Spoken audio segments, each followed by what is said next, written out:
Welcome to SN channel. ఎల్లుండి నుంచే DSC పరీక్షలు. ఎగ్జామ్ రాయనున్న 2,79,000 మంది. రాష్ట్రంలో గురువారం నుంచి డిఎస్సి ఆన్లైన్ పరీక్షలు ప్రారంభం కానున్నాయి. వీటికి సంబంధించిన ఏర్పాటును స్కూల్ ఎడ్యుకేషన్ అధికారులు పూర్తి చేశారు.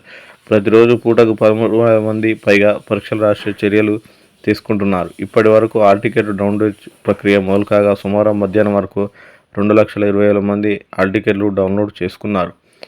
మొత్తం 14 జిల్లాల్లో 56 పరీక్షా కేంద్రాలు ఏర్పాటు. ఇప్పటికీ 2,20,000 మంది హాల్ టికెట్లు డౌన్లోడ్. ప్రతిరోజు 26,000 మందికి ఎగ్జామ్. టీచర్ పోస్టుల భర్తీకి నిర్వహించే డిఎస్సి ఎగ్జామ్ జూలై 18 నుంచి ఆగస్టు 5 వరకు జరగనున్న ఈ పరీక్షలకు మొత్తం 2,79,000 మంది అభ్యర్థులు దరఖాస్తు చేసుకున్నారు. రాష్ట్ర వ్యాప్తంగా 14 జిల్లాల్లో 56 కేంద్రాలు ఏర్పాటు చేశారు. ఆన్లైన్ పరీక్ష కావడంతో ప్రతిరోజు ఉదయం మధ్యాహ్నం 2 పూట్ల పరీక్షలు జరగనున్నాయి. ఒక్కో షిఫ్ట్కు 13,000 మంది చొప్పున రోజుకు 26,000 మందికి పైగా అభ్యర్థులు పరీక్ష రాయనున్నారు.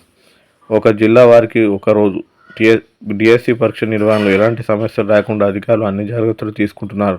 దీంట్లో భాగంగా ఒక జిల్లా వారికి ఒకే రోజు పరీక్ష నిర్వహించేందుకు ఏర్పాటు చేశారు. ఎస్జిటిలతో పాటు సబ్జెక్టుల వారీగా ఇదే విధానం అమలు చేయనున్నారు.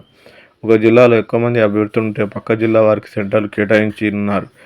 తద్వారా నార్మలైజ్ చేసే అవకాశం రాకుండా ఉంటుంది. డిఎస్సి పరీక్షలు ప్రారంభమయ్యే రోజున గురువారం school assistant, social, physical science, Telugu medium పోస్టులకు మార్నింగ్ షిఫ్ట్లో, ఆఫ్టర్నూన్ షిఫ్ట్లో ఫిజికల్ ఎడ్యుకేషన్ టీచర్లకు ఎగ్జామ్ జరగనుంది. చివరి రోజు school assistant, physical education, language Pandit పోస్టులకు పరీక్ష ఉంటుంది.